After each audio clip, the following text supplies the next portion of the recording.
Hello, my name is Mark. I live in New Zealand. I'm English, and I am starting a new YouTube D&D channel. It's called D&D Instant Adventures, and we will be making up homebrew adventures. We'll be using modules, and I'm going to do this using AI so that I'm not doing this alone. I like playing solo adventures. Sure, I like writing them. I used to write lots of Tunnels and Trolls solo adventures.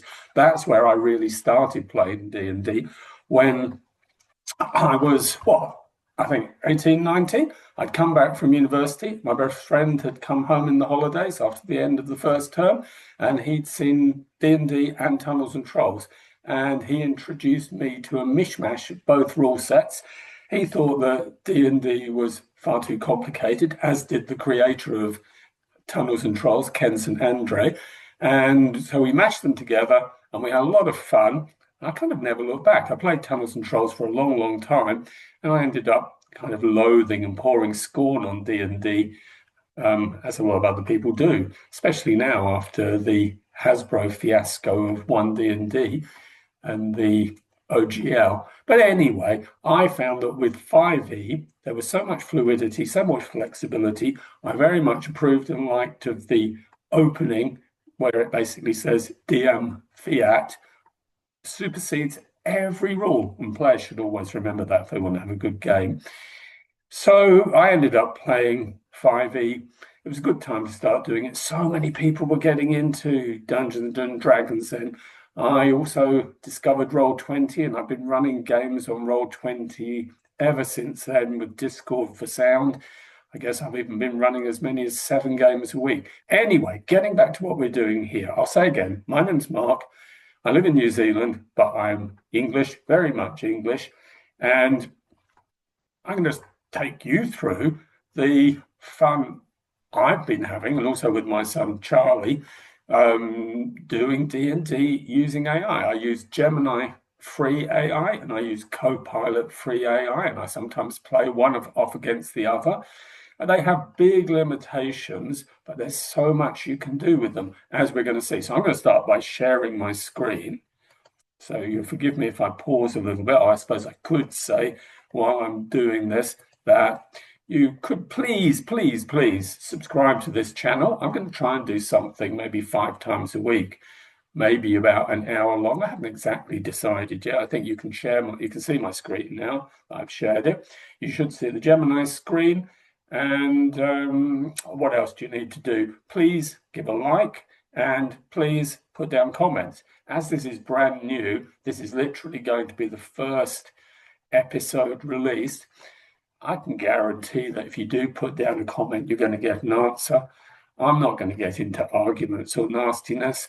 I mean, if you do that, I'll probably just delete your comment, I suppose. But I'm very happy to have debate. I don't think I'm right in everything. When it comes to running games, I believe in player engagement, involvement, and agency. You know, we were here to have a good game together. Anyway, look, I did this yesterday. I decided that first time through, I would show you what I put into Gemini, what it gave back. We'll go through it together. This is the creation of one level 1 character to start adventuring in a homebrew setting. It's called Trigo Melida, the little kingdom that the action takes place in. And I kind of think it's somewhere in the Faerun, but is it on the Sword Coast? No, it's not. You know, the D&D world, the material plane, the planet is a big place. I'm not going to worry about that too much. So I started off by saying to Gemini, I want to start a new game of D&D using the 2024 official rules.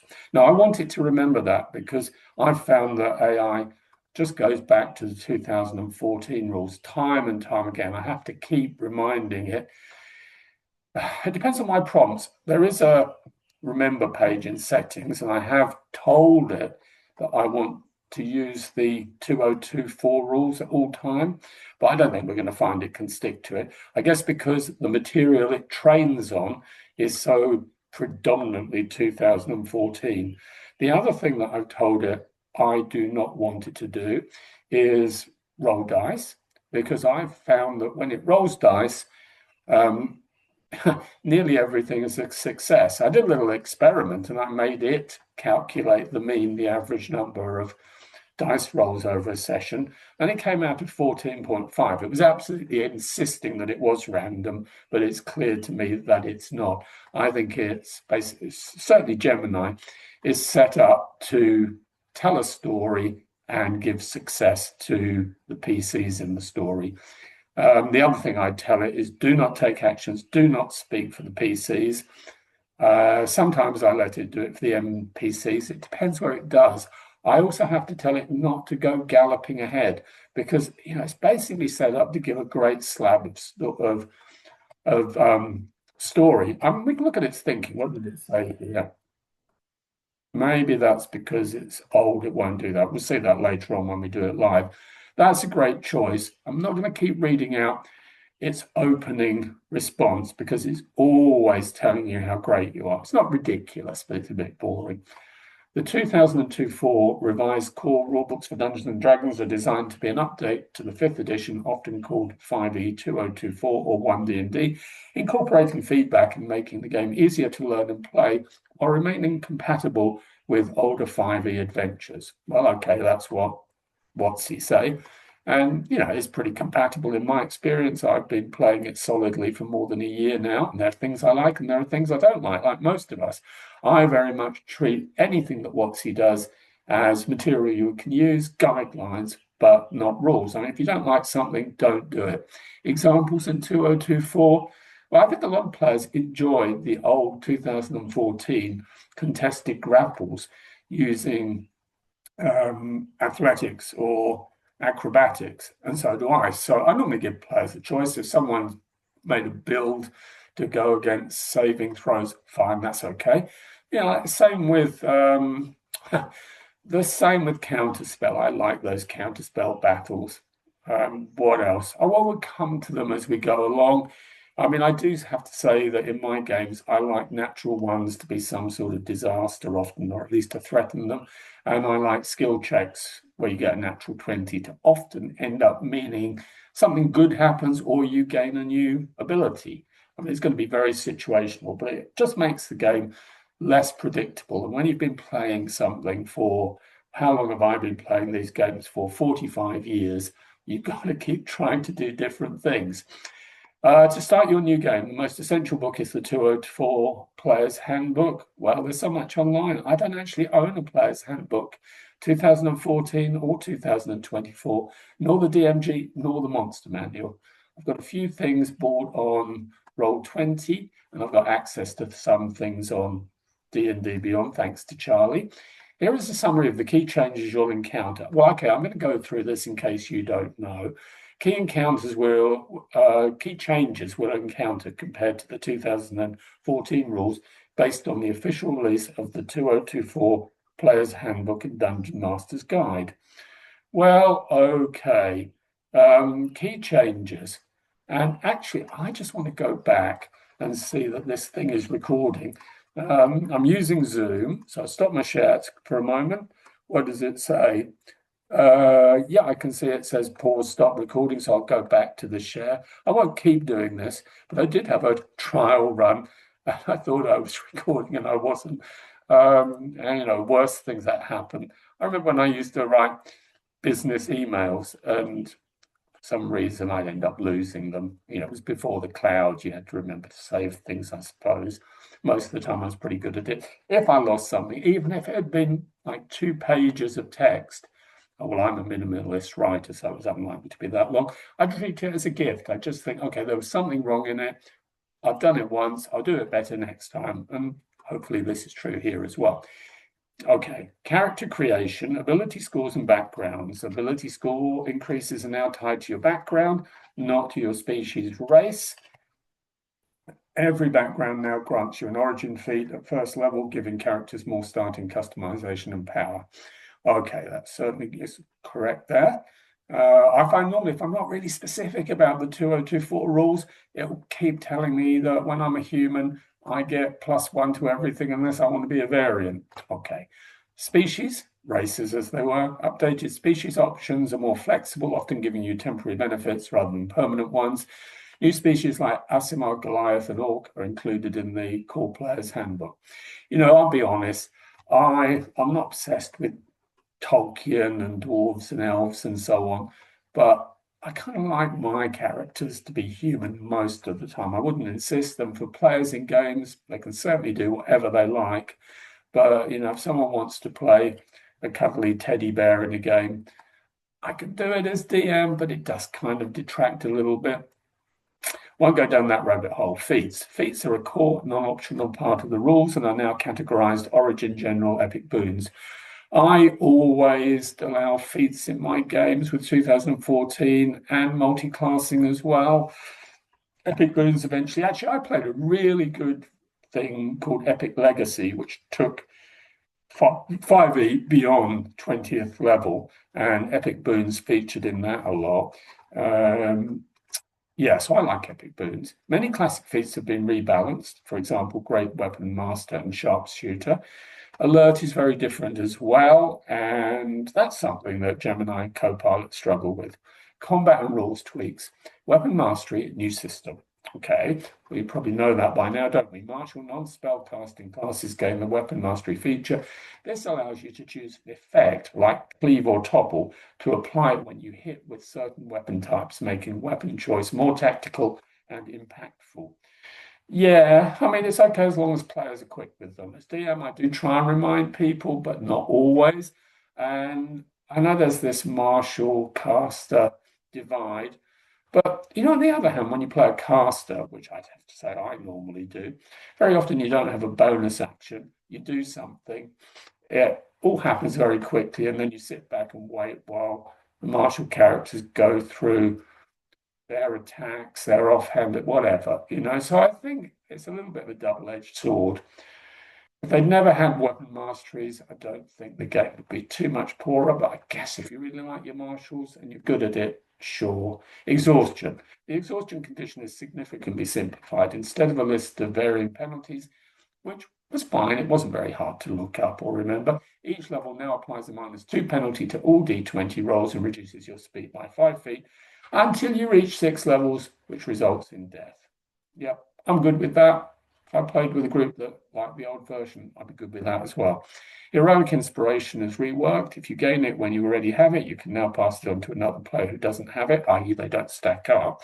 When used, you can re-roll any die immediately after rolling it, but must use the new result. Okay, well, being human is good because you get that every long rest.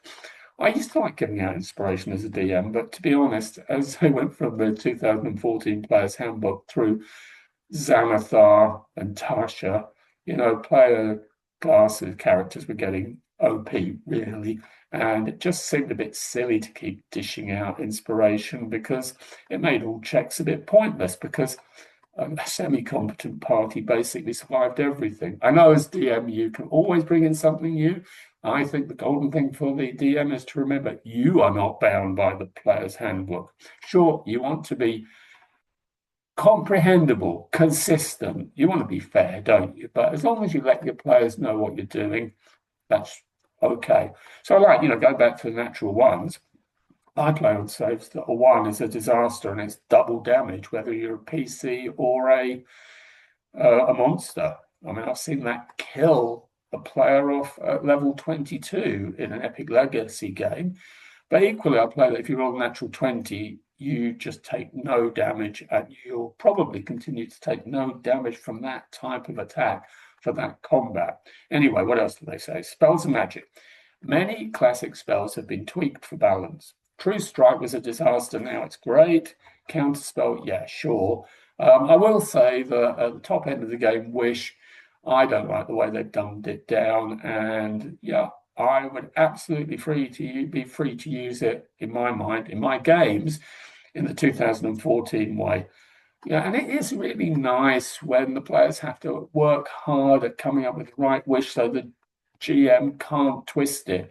We were playing a level 7 game set in Sigil, kind of Planescape setting, about 3 weeks ago, and probably half of the session was the players trying to get the wording of the spell right. I think everyone enjoyed it a lot.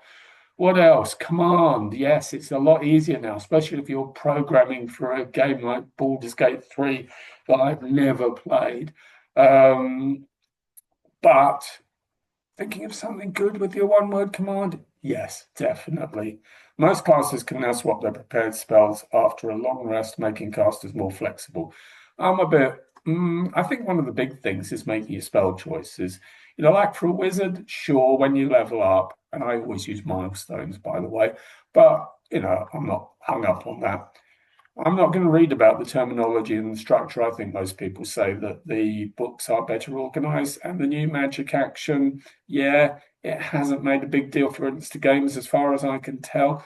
I suppose I can think about action surge and wizards liking a fighter dip to be able to cast two spells, but you can't do that anymore. Um, Next steps for your game, get the core books. I don't think so. Not because I'm anti-WoTC. No, I just think you don't need to. There are other ways to get everything you need. You don't need to spend a fortune. If you like books, great. I don't want books weighing down my bookshelves. I don't really want bookshelves. I'm quite happy to find everything as I go along and use my memory. So it says, finally, would you like me to focus on a specific aspect of the 2024 rules like weapon mastery or the new feats, or help you start building a character? What did I say? I want to build a PC using the 2024 WoTC rules. So look, I made that really clear. I think that's important. Character creation is a bit more flexible, features right from level 1. Player's Handbook lays things out in 5 steps. I mean, quite often I would use character creation on Roll20. Their switch to a new 2024 character sheet was ghastly. I tried it, I had to go back to the old one, which is much simpler.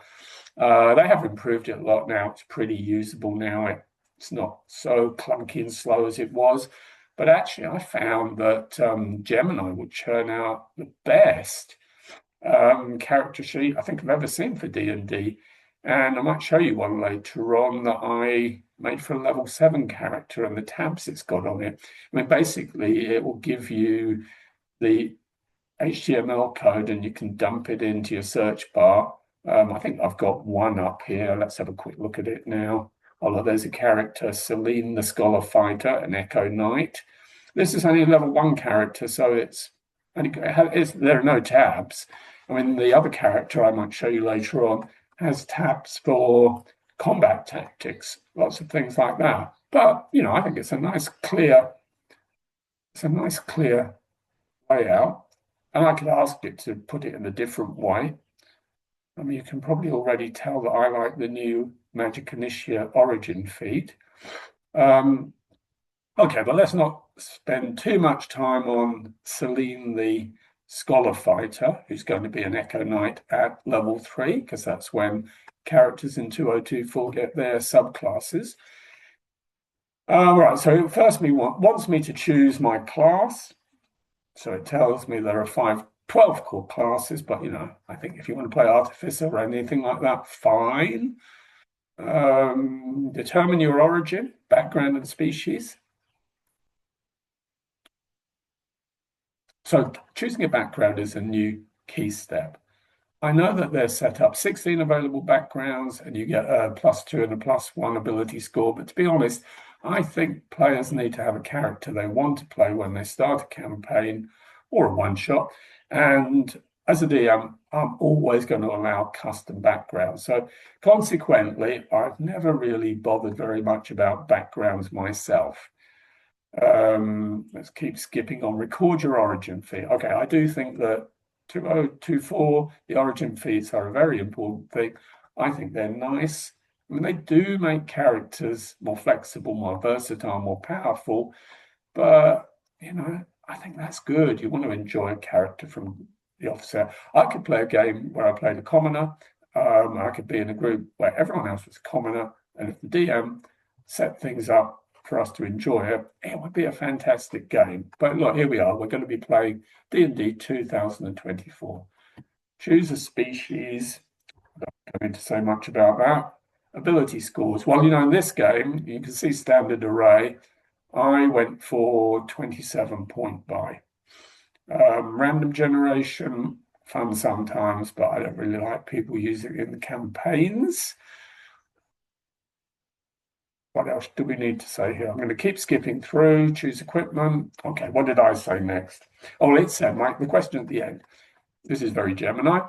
Do you have a concept in mind? If you tell me your desired class and background, I can help you assign the ability scores and choose the right options.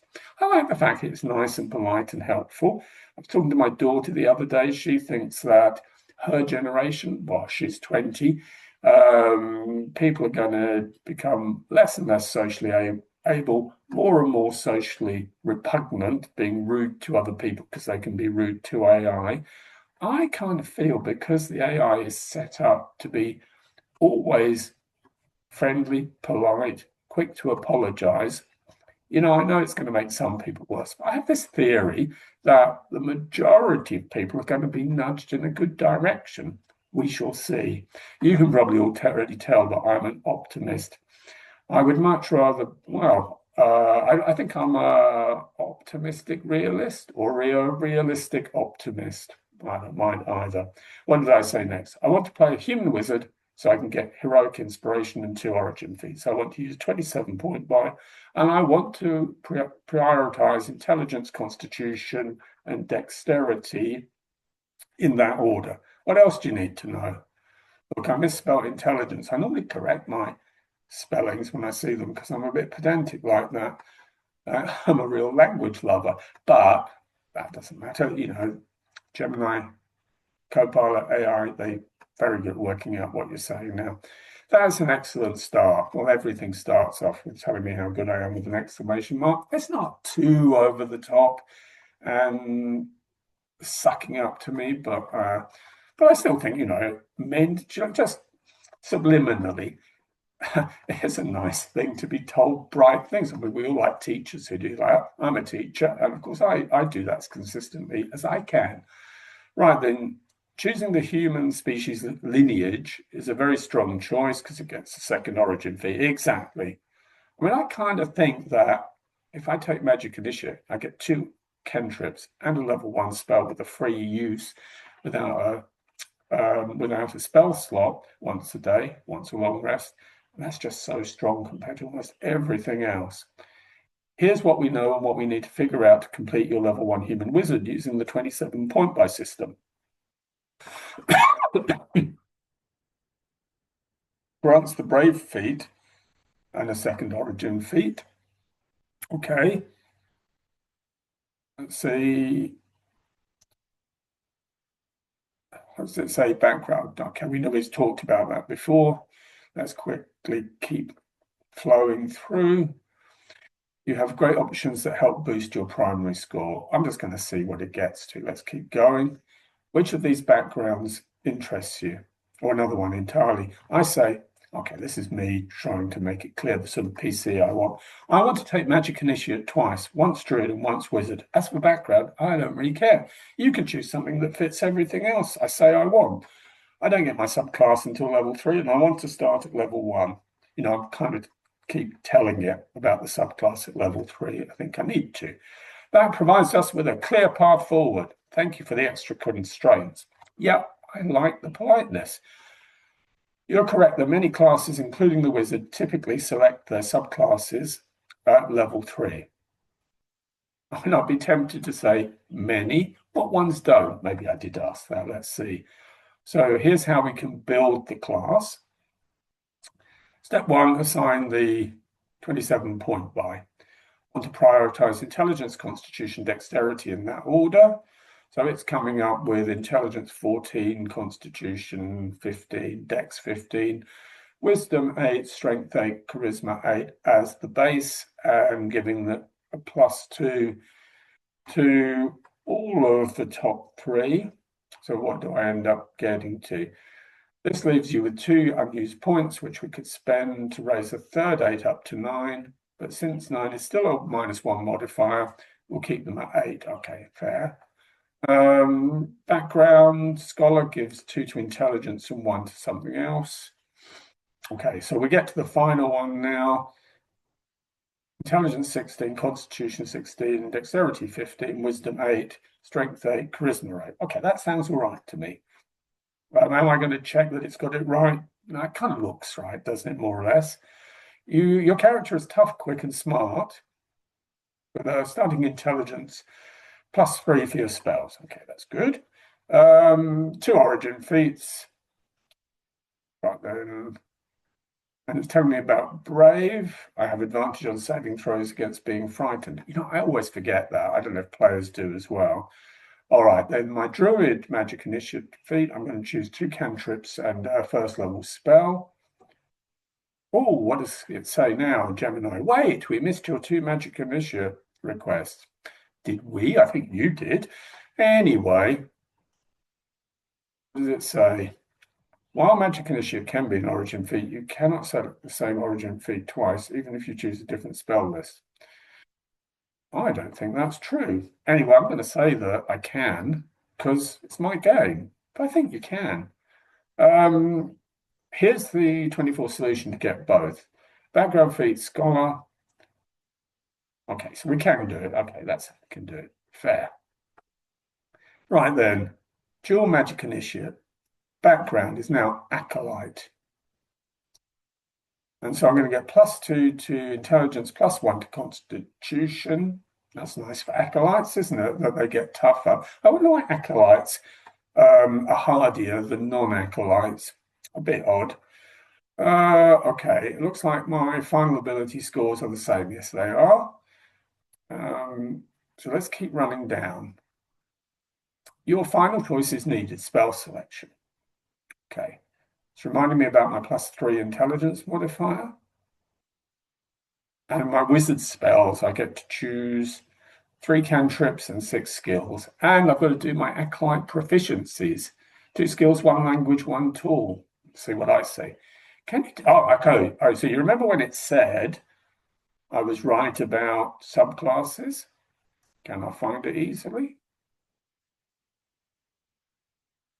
Do I need to? You probably just remember that it said that anyway. I'm not being a bit pokey. I did say to it, can you tell me any class that gets its subclass before level 3 in the 2004 rules? That's a very good question, and one that highlights a significant design shift. The short answer is none. Okay, I feel right. I feel good that I scored a point there. Why does that change? Consistency and balance, focus on core class. I guess it kind of puts a stop to some of those multi-class dips. Yeah, it also helps gain balance by removing the ability for players to dip into one level in a class, like cleric or hexblade or warlock. Yeah, I think that's okay. Narrative flexibility. Well, I think you can get narrative flexibility anywhere. It's a lucky dip. Let's keep going. I don't think I'm going to read all of that out. What else do you want? I will tell me Druid Magic Initiate cantrips and spell next. Okay, tells me who I'm going to get. Oh, it's going to suggest. Okay, sometimes I tell it not to suggest because that can get a bit tedious if I'm playing a game and it makes me feel that it's got a kindergarten class. But here it's suggesting guidance, yes. Thorn whip, no. Produced flame, yes, because it is an attack and its utility, giving light, doing things socially. I'm not going to have shillelagh. I'm just not going to have shillelagh. I don't want to be attacking with a quarterstaff. My wizard doesn't want to do that. Right, level 1 spells, absorb elements, Goodberry, entangle, fairy fire. I don't want to do fairy fire and waste a level 1 spell slot. Having creatures save, same with entangle. You know what I'm going to take, don't you? I am a wizard. I'm on my own. I want Goodberry. I can heal. Yay. Okay. I want guidance and produce flame and also Goodberry. Yep, I lock those in. 10 Goodberries. I know that if I go down, I don't know, maybe I've got a friend with me. I can have some friends. Can I in this game? I think I can do. Anyway, Goodberry seems I like that group of 3. I kind of lock it in with most characters, really, to be honest. Wizard then. I am a wizard, but I still want more. I think wizards are the best because they can do so many. It's like getting a bunch of class abilities every time, or subclass. Mage hand, yes. I don't want to have to touch things. great for doing things like thieving as well. I don't need to be a thief. Minor illusion, look, that is a fantastic defense spell. It's also a fantastic key to lots of problems. Not going to have Ray of Frost. It's not very less damage. I mean, I like the slow thing, but with the on my own, I don't care. Told Dead, I think is a good cantrip. I like the fact it goes up to a D12 once creatures are damaged. I did say before, True Strike in 2024 is good. What did I say I'm going to have? Oh no, it's going to go through other spells. I'm definitely going to have Shield. I'm not so keen on having Mage Armor and burning up a spell slot, to be honest. I know, I'm just not. Magic Missile, I like that, especially when I'm playing on my own because it's a guaranteed hit most of the time. Find Familiar is a must. Yeah, just being able to see what's ahead. What else?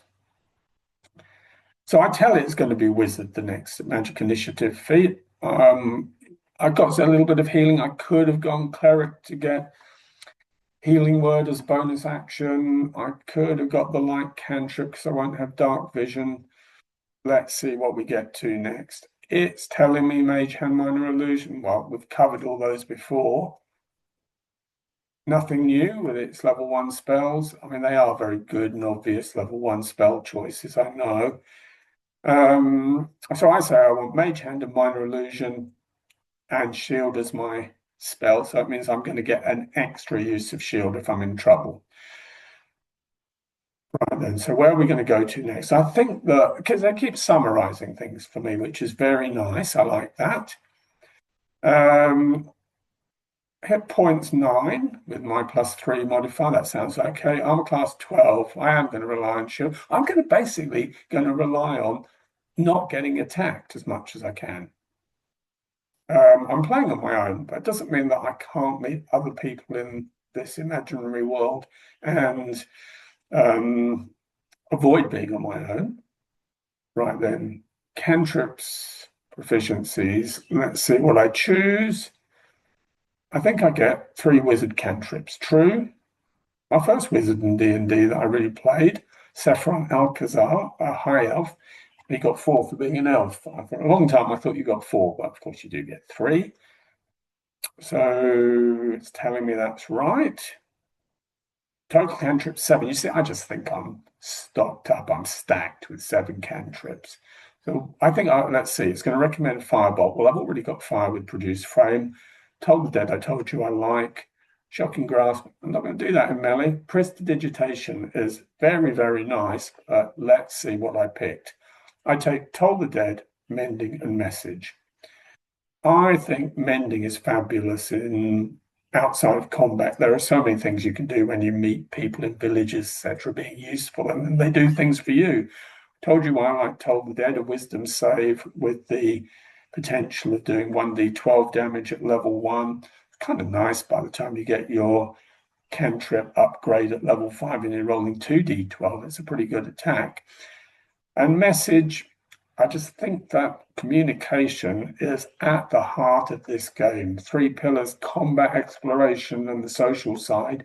Yeah, I like Message. I was a little bit sorry not to take Prestidigitation, but we'll see. Maybe I'll regret it. So it summarizes all my cantrip choices. I guess I'm going to do my wizard spells next. So I've got to pick 4, haven't I? So this time it's throwing Sleep into the mix, which is a very different spell in 2024 because you don't think about hit points. It's a wisdom save. Has it got this right? It says unconscious based on the roll of 5d8. That's the 2014 rules. You can see how it so quickly ignores the command to use the 2024 rules. Chromatic Orb is a good first level spell for damage. And the 2024 version of the spell gives you the chance of rolling extra dice to do more damage. Absorb Elements I like, but it's a reaction. I like to have a reaction spell. I know I've got Shield. The other one that I like is Featherfall. In a lot of situations, certainly urban ones, when you're on your own, you don't have a party to rely on, being able to jump off a building, whether to get away or to just impress. It's pretty cool. So absorb elements, a bit too situational for me. I don't think I can afford that. I do like all ritual spells. Identify, detect magic.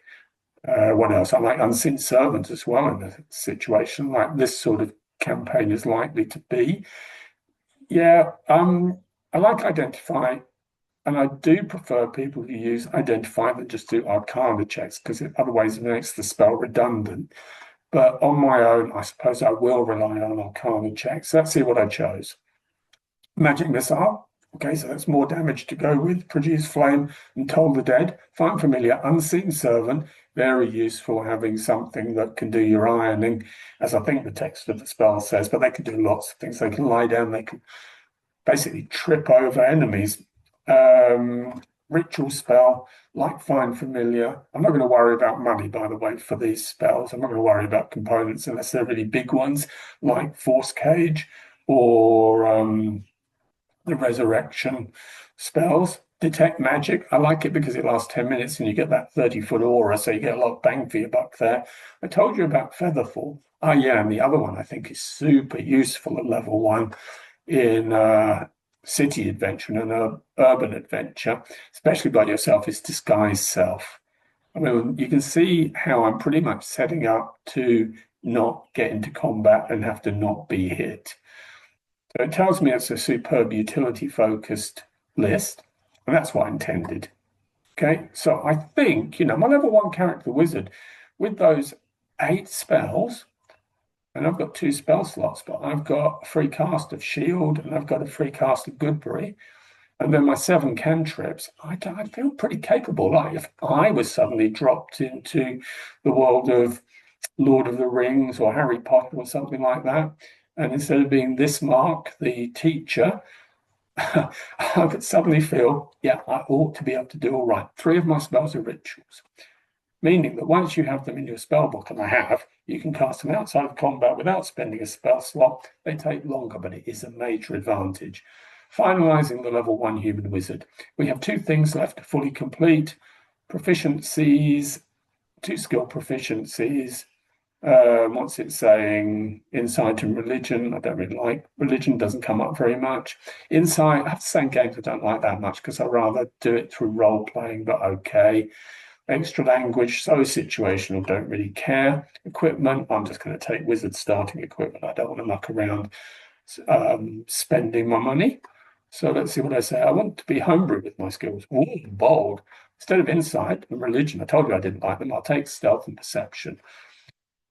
And class equipment, I think I should have a bit of spare gold, say 10 gold pieces. That's not greedy, but I don't see why I should start with 0. That would be dull, in my opinion. Stealth and perception are just so useful. Would I say to a player, no, you've got to have... No, I wouldn't. I wouldn't let people change their saving throw proficiencies. I mean, of course, as a wizard, I'd rather not have wisdom. I'd like to have constitution. But, what does it say? Perfectly reasonable. Good for an intelligent and cautious adventurer. Yeah, I think I want to be intelligent and cautious. The 2024 rules emphasize player agency. Do they any more than the 2014? I suppose they do, but I think there's a good deal in 5e all round. Stealth and perception, brilliant for a fragile wizard, allowing you to avoid trouble and spot dangers early. Yes. I know my wisdom I haven't cared about so much, but I still think, dice roll, I'm going to do well enough. I got my familiar. Maybe I can get my familiar to give me the help action or the other way around on perception checks. What else? We've looked at my attributes, won't do that again. We know armor class 12, hit points 9. Saving throws, intelligence and wisdom looks quite nice. I've got to choose 2 more skills. It's saying arcana and investigation. That's probably all right from that list. I don't mind. Tool proficiency, calligraphy. I mean, I don't want to have lockpicks and stuff like that, so I'm not going to fuss. Language. I wonder if I made a choice when I did this before. I probably did. Maybe I chose draconic. Again, very situational. Well, you're normally going to be able to speak to dwarves and elves and the like. don't think I meet Celestials very often. If we were going to the Abyss or if we're going to the Nine Hells, yes, I could have Infernal or Abyssal. My character is ready for play, extra language. Right, I did lots of sheets. You probably noticed that it keeps giving me the option to export to Google Sheets. But it gave me here, what did it do? Let's just go back. There's one with my abilities, my attributes. There's one with my spells and feats. And there's one with equipment and gold. I don't want to be toggling 3 sheets. I just don't. So I say, please merge all that into one sheet. Having to open 3 at a time is unnecessary. I'll take Giantish as the language. Oh, okay, Giantish. I need a name. I shall go with Rivnald Arno. Why did I pick that? I just picked names at random. I just think of something and turn it into a name. I wasn't thinking of rival, and I think that's hard to pronounce, Rivnald, so I should probably say Rivnald. And for some reason, when I did this, after doing the Rivnald, I thought of a old French Formula One driver, René Arnoux, who's never world champion, but was an exciting driver. And Arnoux is a version of that. It was completely random. Fortunately, I let my subconscious come up with names and things like that, and I don't tend to get stuck. It's a great thing not to have to do lots of preparation that you never end up using as the DM because you know that you can be in the moment, respond to your players and ad lib. Right then. So it says about, I go back to this thing about the sheets, okay, because this is a much better way to organize your adventure. As a helpful AI assistant, that's what I want it to be. I've consolidated all the choices. Right, so look what happened. Here we go. Sheet number 1, sheet number 2, sheet number 3, sheet number 4, sheet number 5, sheet number 6. Now I've got 6 sheets. So what do I say? That looks suspiciously like a whole bunch of sheets, not just one. Please, can I just have one? I mean, I'm allowing myself a little bit of humor for my own benefit when I say it looks suspiciously like. I'm still trying to stay polite. I do most of the time. I sincerely apologize. It apologizes a lot very quickly. That's a good thing to do in life, to be able to say you're sorry. You don't have to say you're wrong, but saying you're sorry quickly clears so much up. As I learned in my business career in London, both in auditing and in the financial markets, I'm absolutely right, it tells me. Here's my completed list. Let's see what it does. 1, 2, 3. Now, I've had it do this before, so I know it can do it, but it's just failing.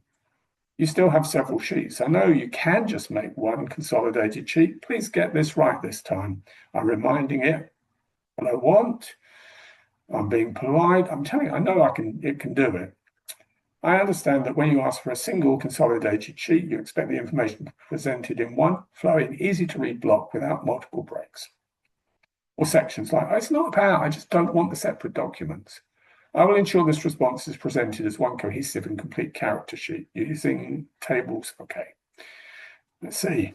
1, 2. You can see it's just not going to do. I don't know why. I could probably use Copilot and ask. Copilot would tell me. I like having Copilot comment on Gemini and vice versa. What do I say? You still haven't succeeded. I know from past experience that you can do this. Please focus on this, is what I mean to say.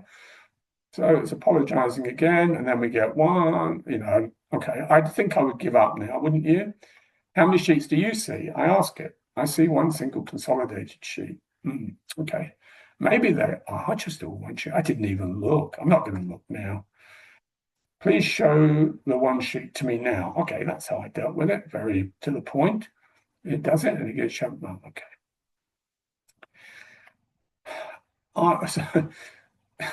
Yeah, then it says, moving on, he says, complete and ready for play. Would you like to move on to creating a personality or an adventure hook for Rivnald? I will let his personality and adventure emerge in gameplay. I would like to start in Waterdeep. You can use the Waterdeep heist adventure as a springboard for our campaign. So it's going to access it. It's not going to give it to me for free, but I don't need to buy it. I don't need to give Hasbro some money. It's going to be able to access it. I know it can for all these campaigns. Even some of the stuff I wrote for Tunnels and Trolls, it can find it on the web and I can play my own adventures.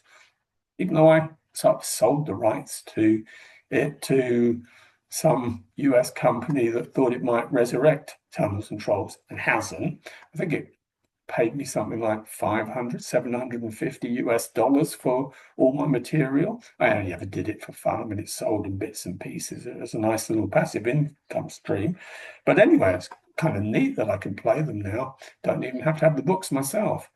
So I let it go that it can't make this sheet I want at this point. I just think, okay, I can make it myself. But I think I found another way of doing it.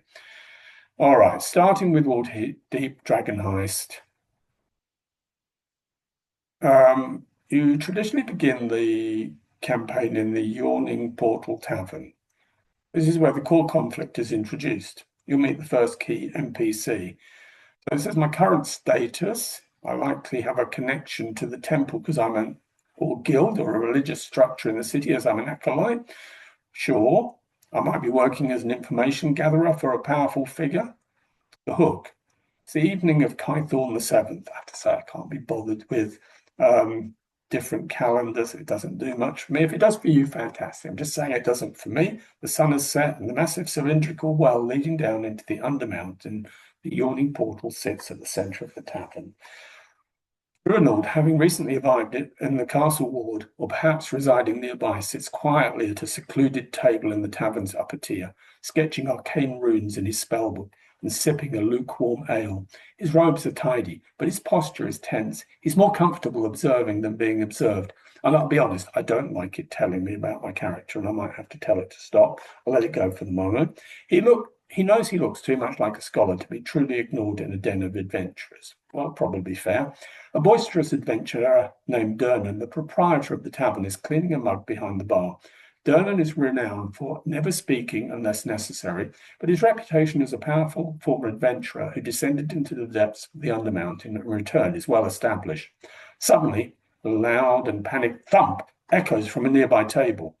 A half-elf man in brightly coloured, mismatched clothes, who you recognise as a minor local merchant named Volotham Gedam, often called Volo, scrambles backwards, tipping his chair. Volo is known for his embellished tales and attempts to get free drinks from gullible adventurers. A large, hulking man with a missing ear, clearly a street thug, leans over Volo menacingly. The man snarls. "The dad is called. You were warned, Volo. You can't write fanciful books and skip out on your gambling debts. You're coming with us." The thug gestures to two other rough-looking individuals by the door, who move to block the exits. The atmosphere in the yawning portal instantly chills as everyone waits to see how Dernan, who tolerates no violence in his tavern, will react. Rivnard, what do you do? Well, I like it if you just ask me. Let's see if it gives suggestions. Okay. So I say here, try and be helpful. Please remember this. I roll all dice, not you. Understood. I will remember that you roll all dice. You can always ask me to forget things or manage what I've saved for you on the saved information page. That's in settings. The tension in the yawning portal is palpable. Volo is sprawled on the floor. The thug with the missing ear looms, and two more rough characters block the exit. Dernan, the owner, is watching from behind the bar, his expression unreadable. Rivnald, you are seated in the upper tier observing. What do you do as the thug threatens Volo? Okay, you have a few options. I can directly intervene, use stealth, gather information. This is where I don't really like it telling me what I can do. I prefer to think for myself, but, I can ignore it and just think for myself. I don't think I carried on this. I maybe want to just set up my character. Let's see. Wait a moment. Take your time. The scene is paused. Okay, so that's where I got to. So I did get it to create Rivnald as a character sheet for me, but that's where I want to stop today. I would normally, and I will do in this, use Roll20 to roll my dice. I've got the dice roller set up. This is set up for a game that I'm going to play tonight. I'm in New Zealand and it's 20 to 10 in the morning here. I'll be playing this game at 6 o'clock tonight for me with a couple of people in Poland, so it'll be very early morning for them. Someone in the middle of the US, it will be pretty late for him.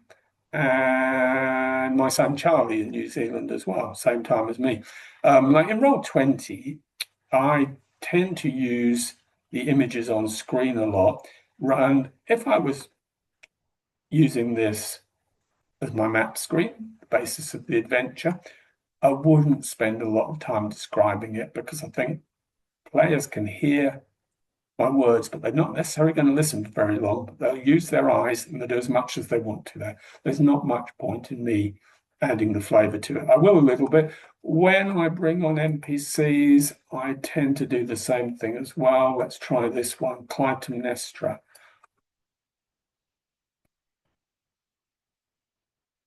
I mean, I want to get a balance of playing on Roll20 and moving things around on a grid, but also, doing theatre of the mind and making stuff up on the fly.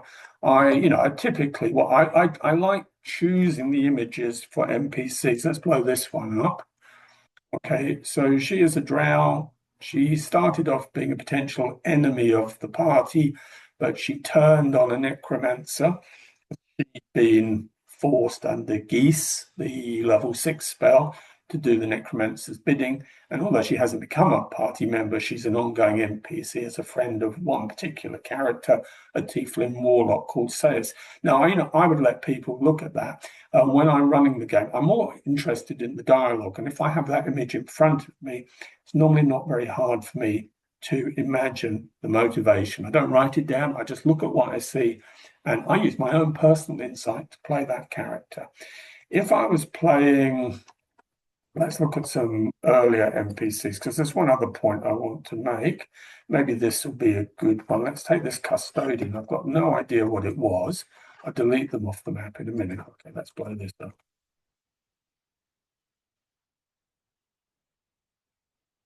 Now, I'm probably going to tell the players there that there's no little figure in the foreground, but what you see in the picture is what I have in my games. So the players are going to get used to that, and they're going to start asking about the runic script on the sword. They're going to want to know if it's magic, and I will just use that image to make up the adventure for them.